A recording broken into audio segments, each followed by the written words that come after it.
Welcome, friends. I'm your host, Dorina Gilmore-Young. And I'm Shawn Young, and you're listening to episode 12 of Walk, Run, Soar, a podcast about the intersection of faith and running.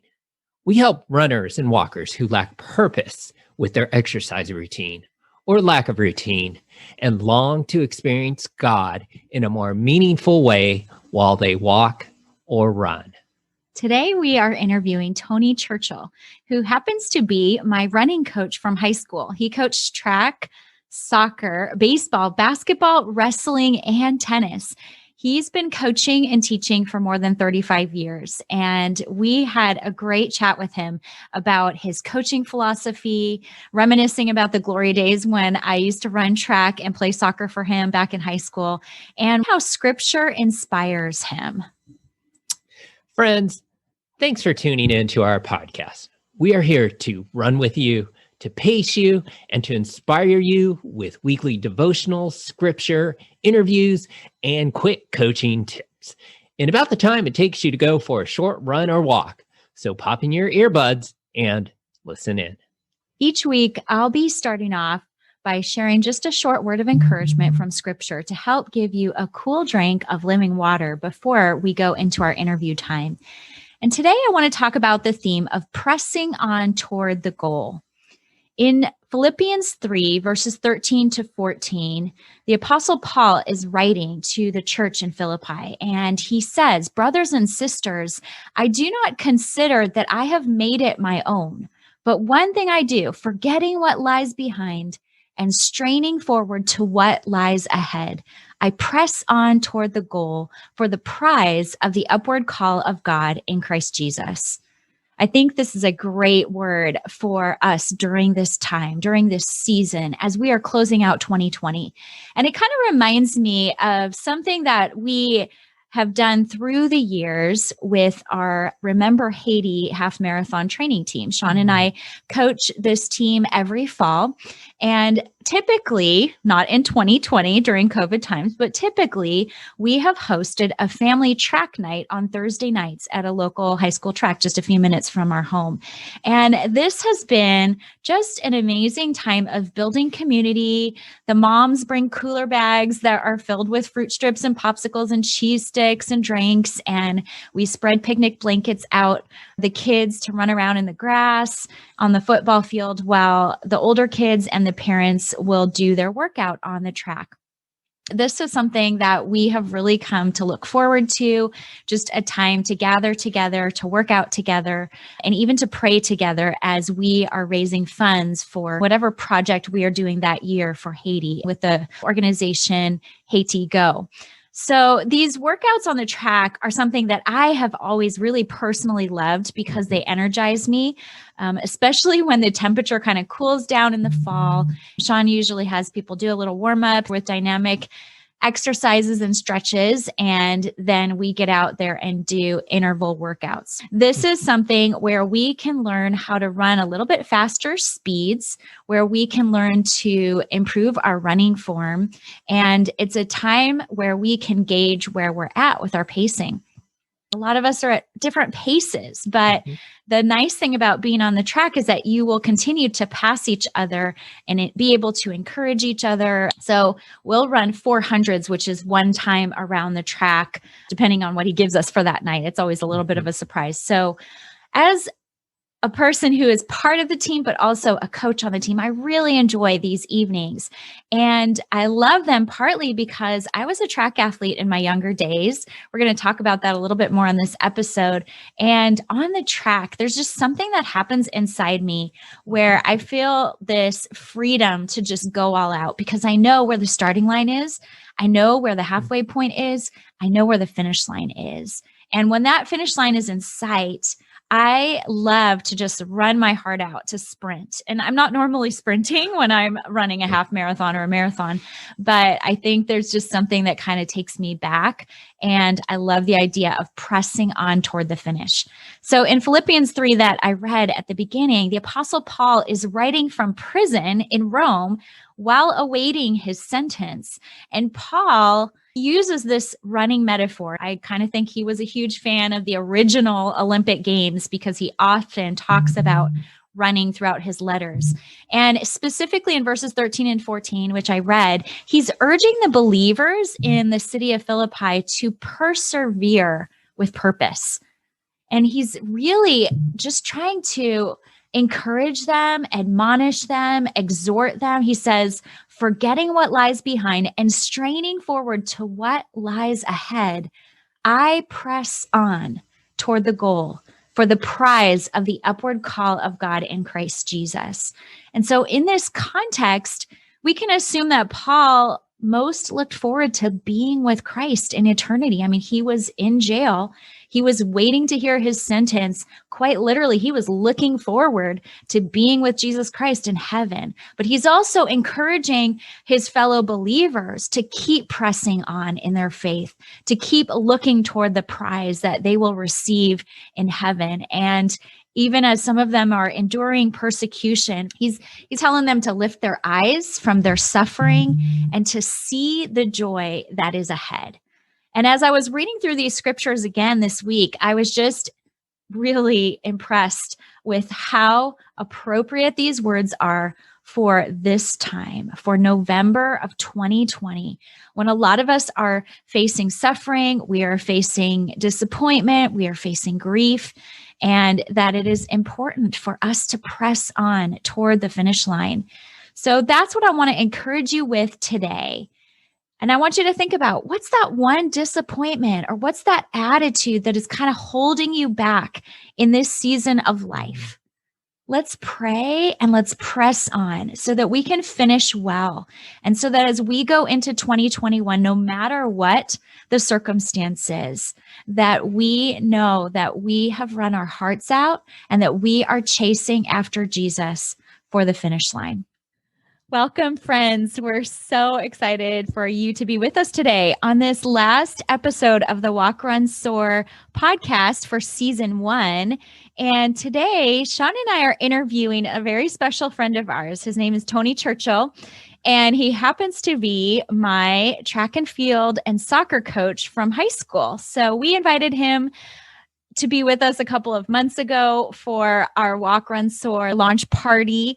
And he was starting to share some stories. And then we realized we need to invite him to be on the podcast. So just a little bit of context. He is a longtime teacher of 38 years. He's coached soccer, basketball, baseball, wrestling, and tennis. He was also my U.S. history and geography teacher at a school in the south side of Chicago called Morgan Park Academy.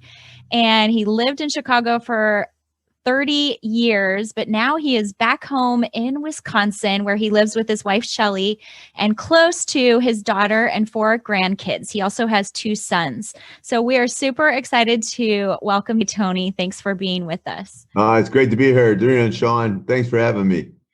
Well, I'd love for you to start us off by just sharing a little bit more about your family, where you live, and what you do to fill your days in this season of life.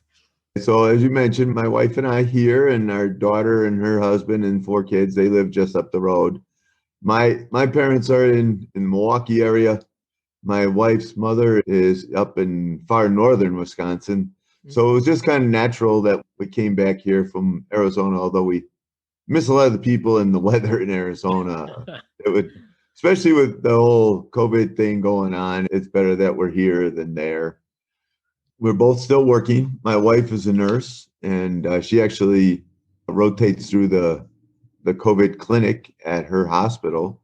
Oh, wow. So keep her in your prayers. Yeah. I go to work each day at a correctional facility where I still teach, and it's never dull, let's put it that way. So that's how we spend a lot of our time, is at work and commuting to and from work. When we're not there, we start our day bright and early. We go over and we exercise at the gym near our house. When we get home, we take another walk, just a couple miles just before we sit down to eat. And that's pretty much our routine, except for when family's around, we'll break the routine and do some special things. But exercise is always, and family have always been cornerstones of our life and continue to be even now. That's wonderful. So tell us, how did you get started running and exercising? That's a great question. I think it all started back when I was in grade school and we did the physical fitness tests. And you'd do like a sprint, then you'd do like a 600-yard run and so forth. And you get kind of geeked up for that. When I was 10 years old, my parents split up and my dad was a jogger.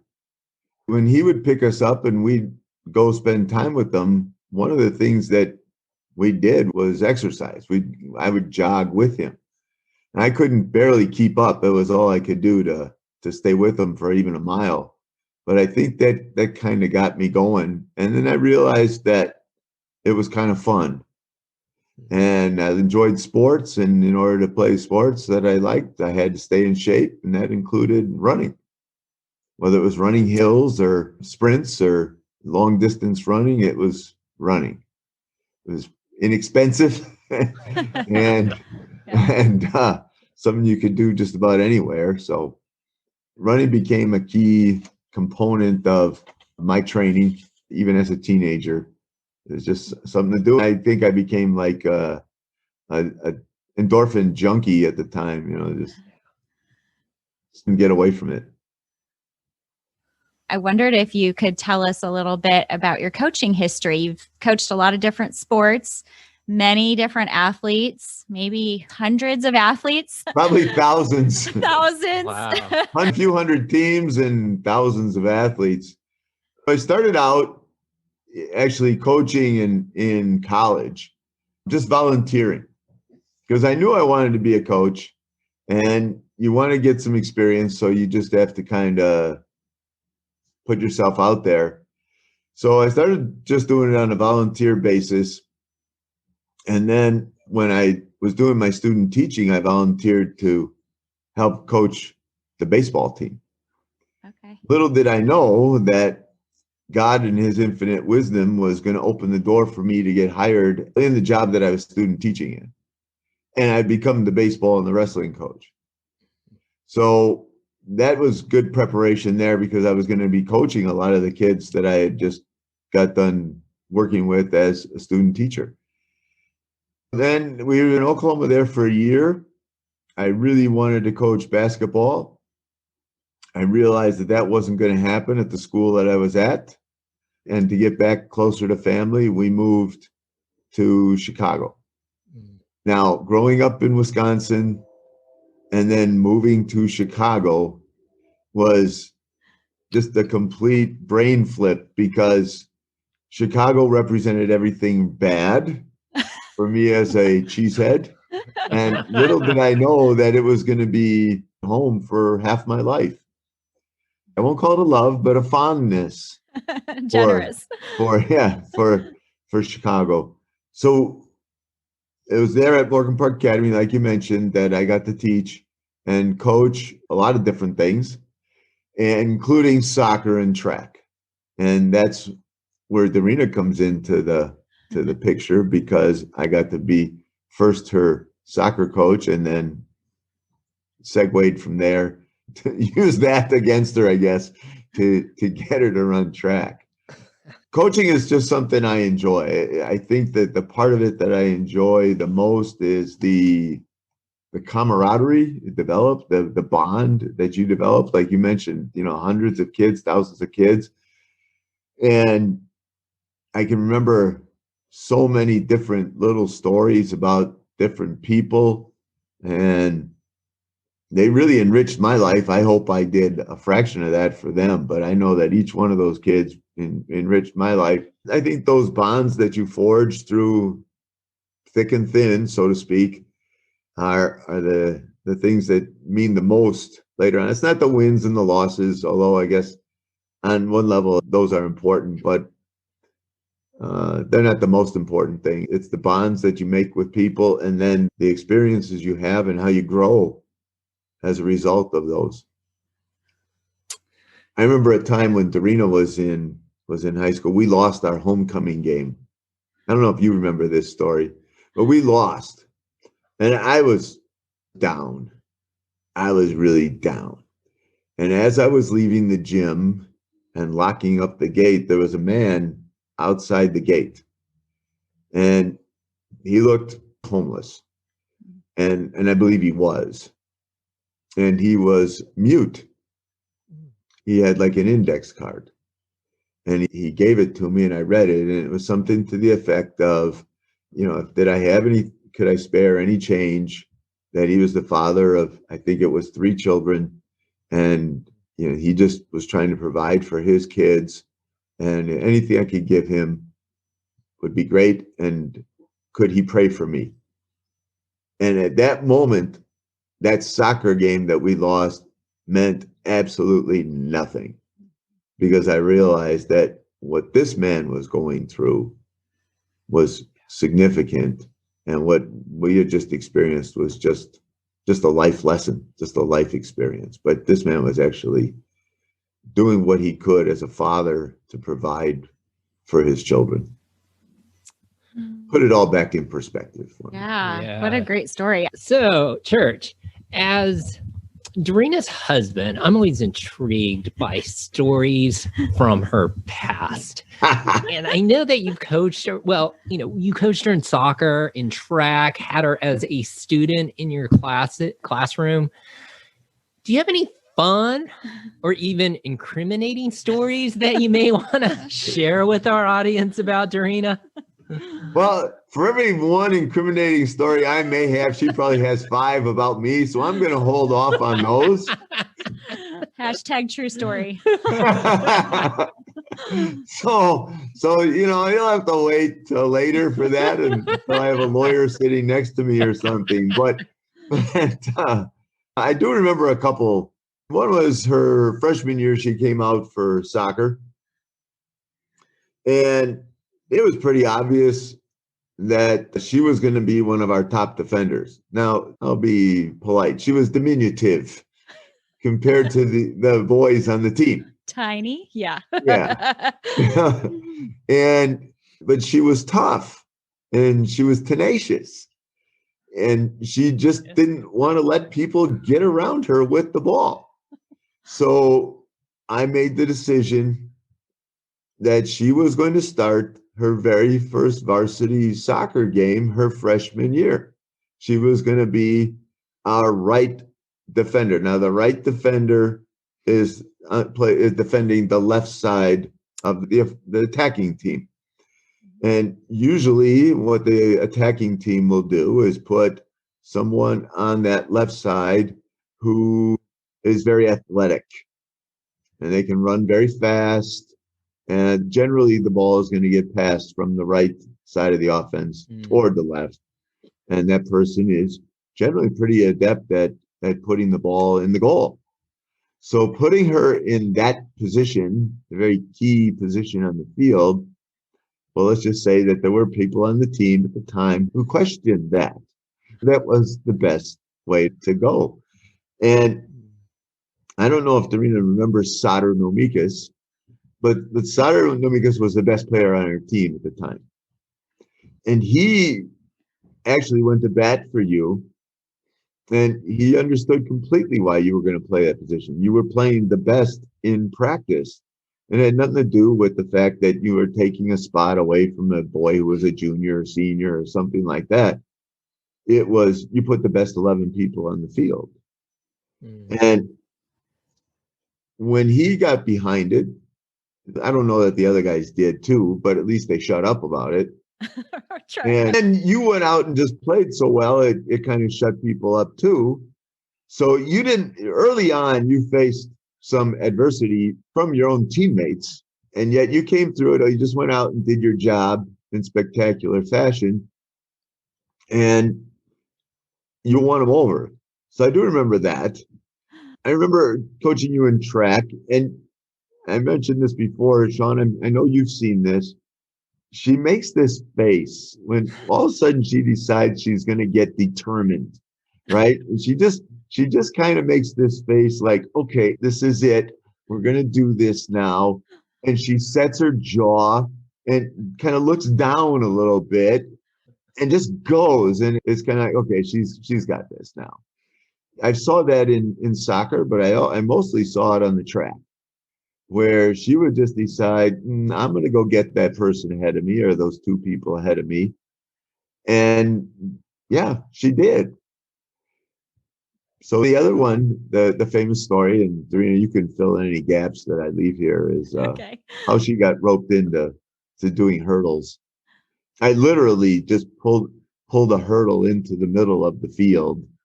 There's a football field in the middle of the track, and said, "How would you like to do hurdles?" And she gave me a different kind of face, like, "Are you crazy?" Well, she knew I was, so it was just more confirmation. But she was good about it. We had a crash course of maybe like 3 minutes worth of work on the hurdle, and then of course she was ready for the race. But I picked her because, number one, I knew she was fearless, and number two, because of her long stride, it was kind of well suited to what you need to get over a hurdle. I'll let her tell the rest of that one. Okay. Well, a version of this story is in our Walk, Run, Soar devotional. So for friends who are listening, who have the book, you can find it in there. Yeah, that book. Look at our model student. He brought the book to class. That's one of the devotionals that's in the book. And I've shared about it a little bit on other podcasts as well. But I fell in love with the hurdle race that day because it was a challenge, and obviously never would have even attempted to do it if church hadn't just kind of said, "Here we go," and believed in me and showed me a little bit of technique. I actually can't remember. Maybe got first or second place that day. Doesn't really matter. You got points. I know that. That was the main thing. I didn't want to give up that race and not get any points.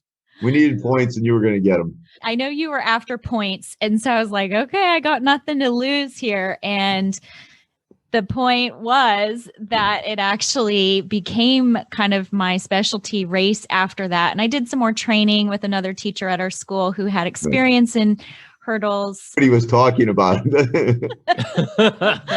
Yeah, he gave me some other great advice about how running through the hurdles is actually the strategy. And I questioned that a little bit in my heart when I first heard him say it, but just the idea that as we have obstacles, as we have hurdles in front of us, that we can't just slow down and try to jump as high as we can over them. Actually, the fastest way to get over a hurdle is to run, maybe even sometimes speed up to it and just kind of graze over the top and snap that leg down and keep running. And I think it's such a great metaphor for life as well. A lot of times we get so distracted by the obstacles and the hurdles and trying to get over them that we could have concentrated on where God was leading us and what the next right thing was for our lives. So I actually fell in love with hurdles and became a hurdle coach for our daughter's teams. So through elementary and middle school, and then our oldest daughter is going to be in high school is in high school this year. She's a freshman. So it's been really fun to actually coach some young women through hurdles. I coached high school track for 9 years with my late husband, Eric Lee, and just got to mentor and coach some other women like you mentored me. Yeah, you kind of make me want to move to Fresno so I can keep that tradition going, Just listening to you talk about it, I'm like, yeah, I want to go back there. Yeah. Absolutely. Come out and visit. Plus, it's winter here, so Fresno sounds great. See, we've got our hoodies on, and we think it's winter, but it was 55 and sunny today, so little different. We had actually last Saturday, we had 70 something and sunny.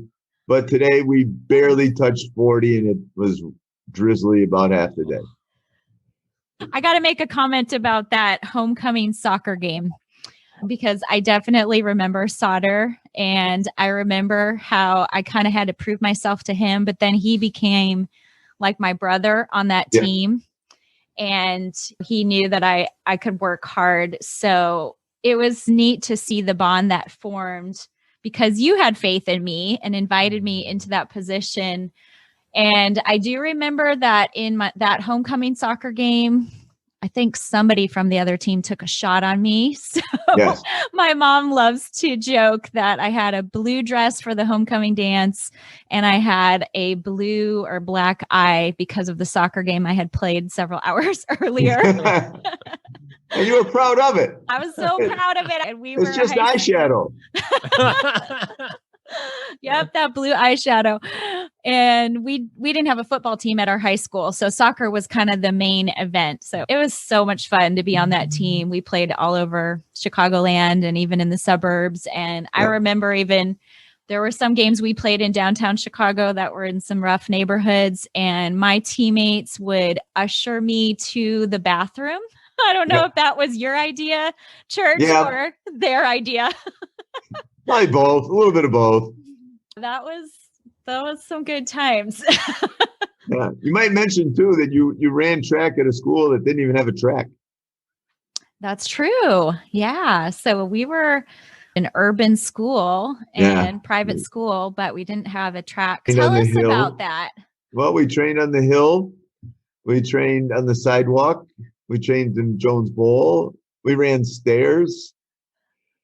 We basically trained wherever we could, depending on the weather.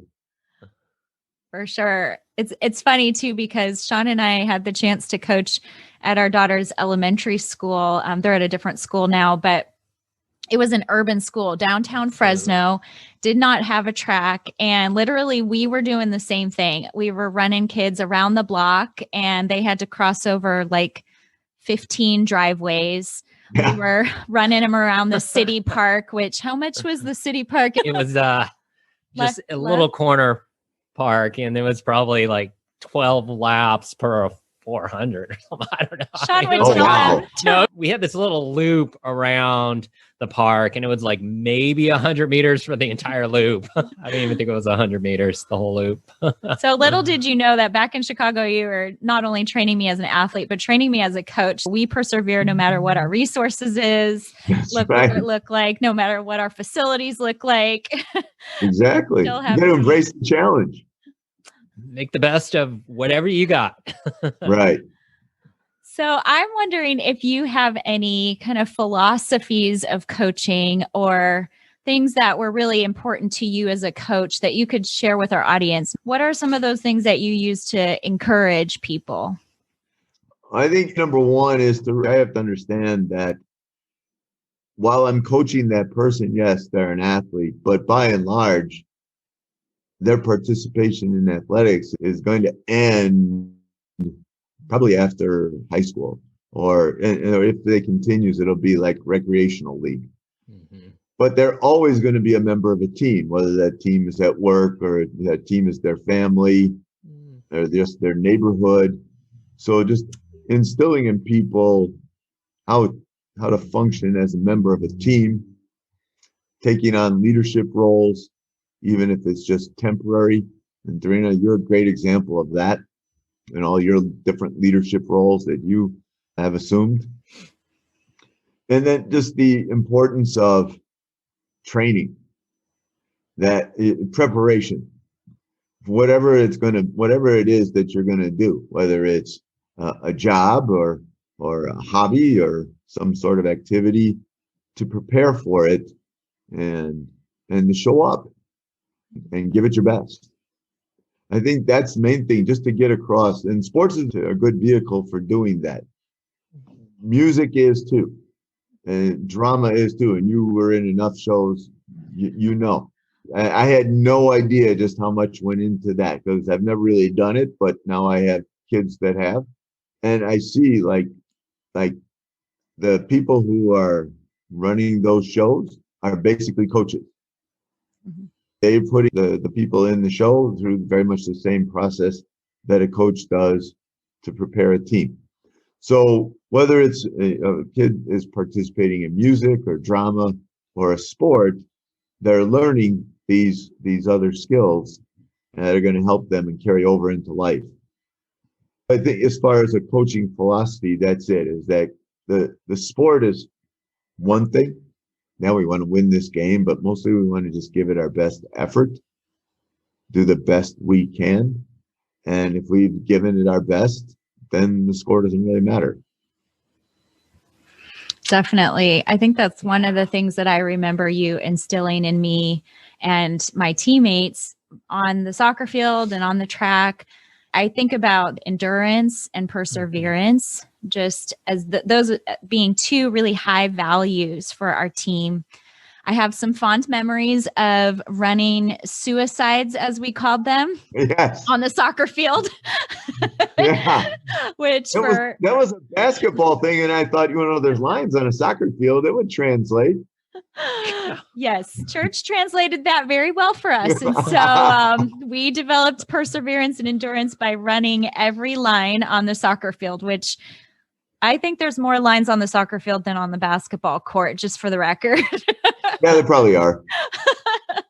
But I do remember that was hard, but it was this physical and mental training that I want to perform the best I can, not just on game day, but even in practice. And I think that was something you rewarded in us. You wanted us to give 100% of our perseverance and endurance, even in practice. And I think, for a young high schooler, that's a big deal to learn those values. I think that was because when I was playing high school basketball, I didn't get to play a lot. So practice was my game. So I wanted to push the guys ahead of me, the starters. I wanted to make them work because that was my role on the team, and then be a cheerleader on the bench. And hopefully they'd score a whole bunch of points, and then I'd get in the game. Okay, that's such a great perspective, though, too, because sometimes we're on a team and you're not necessarily the leader, but you're still, part of that team and being able to push perhaps the best athletes or those who are getting to be on the field or on the court. I love that idea because we're all in this race of life, and we always have this opportunity for others to be watching us and be inspired, and for us to be, mentored and inspired by others. That's exactly. Great value. Love that. Well, one of the things we love to talk about on our podcast, and really why we started this podcast, is because we wanted to get into some deeper conversations about the intersection of running and faith. And I think, even with these values that we've been talking about, we've already been touching on it. But I'm wondering, how do you see those two things, running and faith, as being connected? Well, that's a great question, too. The connection may not be obvious at first, but if you run, you understand that when you run, some days you feel good and some days you don't. And sometimes the wind's at your back and sometimes it's in your face, and it's cold or it's hot, or dogs are chasing you, or cars seem to be coming out of everywhere and aiming for you. But you also have these incredible moments of clarity and peace where everything feels good.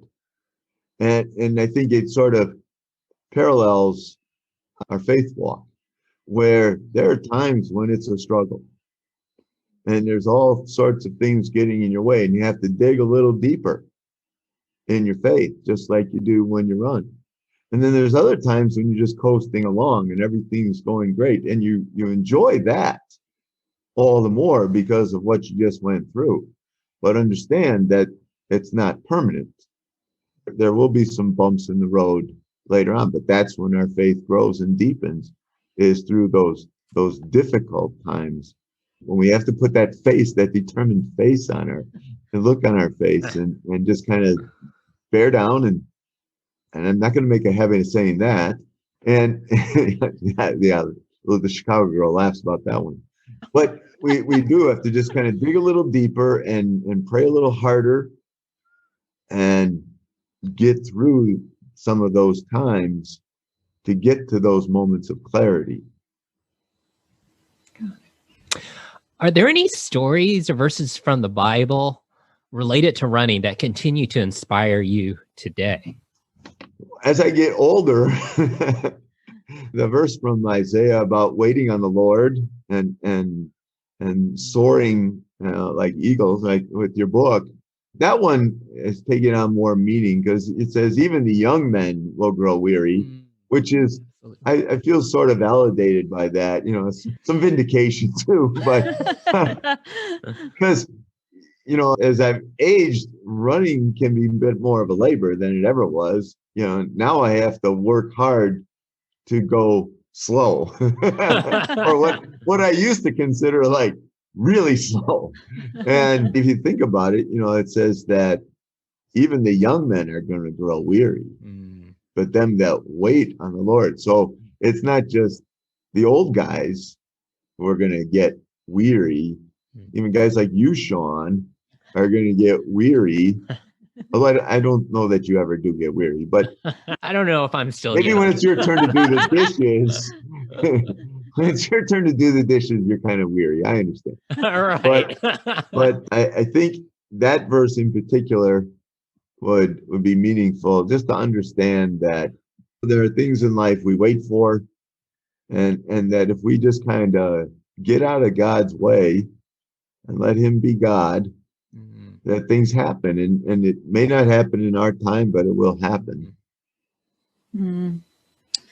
I love that concept too, that when we're waiting, he actually renews our strength, as that passage talks about. So there's actually this great value in waiting. So often we say that word wait, and especially in American culture, it's like impatience is behind it. But there's actually something so precious about waiting and being with God and letting him renew us in that space. In the little bit of research that I've done on it, in the Hebrew, that word wait implies expectancy. So you're not just sitting there, you're sitting there expecting. It's a whole different flavor, if you will. Yeah. It's a different kind of wait. I know it's going to happen. It's like you're waiting for a bus, and the bus is going to be there, except that the bus has a schedule, and God doesn't always share his schedule with us, does he? Oh, yes, we know that to be true. Right. Well, I think that's a great place for us to conclude today. I know there's lots more stories that we could listen to you tell, but we just appreciate you being part of our show and giving some words of encouragement, especially as a coach. And I know that I have been greatly influenced because of your coaching. I actually had a friend of mine who I've been mentoring, another mama. And after she heard you speak at our book launch party, she said, "Wow, it's like I know where you came from." She could identify some of those values that I have as a coach that came from you. And I think that's just the beauty of coaching. It's this multiplication thing that happens. Well, if there was a little bit that could be passed on, that's great. Just none of the bad stuff, hopefully. I got that, though. Yeah, but I've been really appreciated that you guys are great. I love the book, and hopefully we can do this again sometime. Definitely. Absolutely. Well, thanks for being a part of this with us today. My pleasure. Absolutely.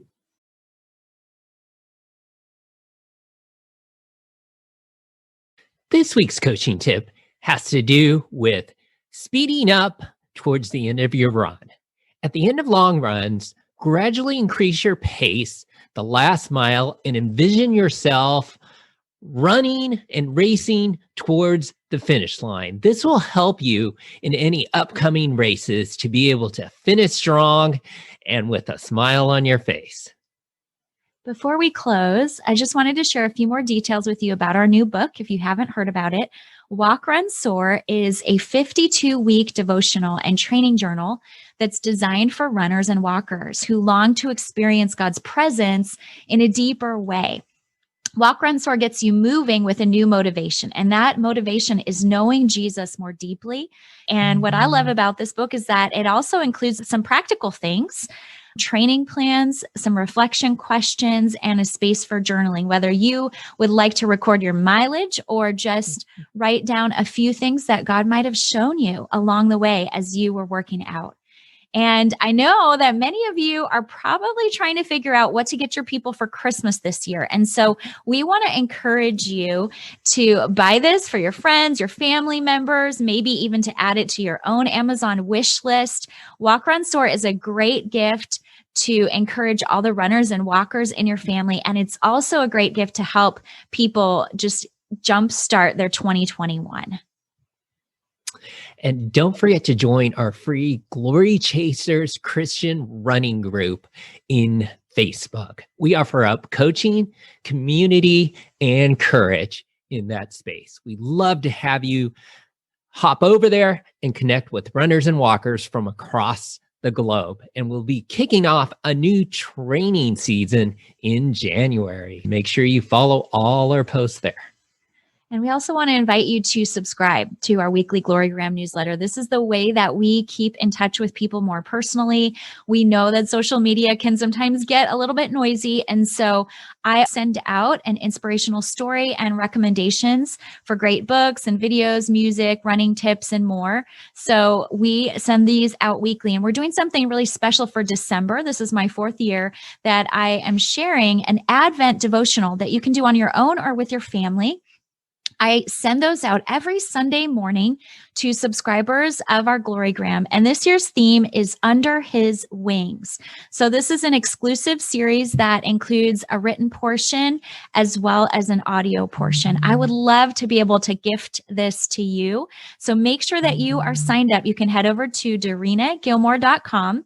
And there is a place where you can subscribe to my Glory-gram. Well, thanks for joining us today. This was episode 12 of the Walk, Run, Soar podcast, where we talk about the intersection of faith and running. This was our last and final episode of season 1. But don't fret, because there is season 2 just around the corner. We are so grateful for all our listeners. We are celebrating more than 1,700 downloads from friends across the globe, including the UK, Canada, Hong Kong, and Djibouti. And we're looking forward to starting out a new season. Shawn and I have prayed about it and talked about it, and we are going to do season 2 starting in January. So make sure you hit subscribe on the podcast today or on the YouTube channel so that you can get the next episode as soon as it drops. We're going to be taking some weeks off, but now is a great time to go back and catch up on those episodes that you might have missed. And please feel free to reach out and let us know if you have suggestions for guests that we might include in the future or any feedback that you would like to share with us. We are here to serve you.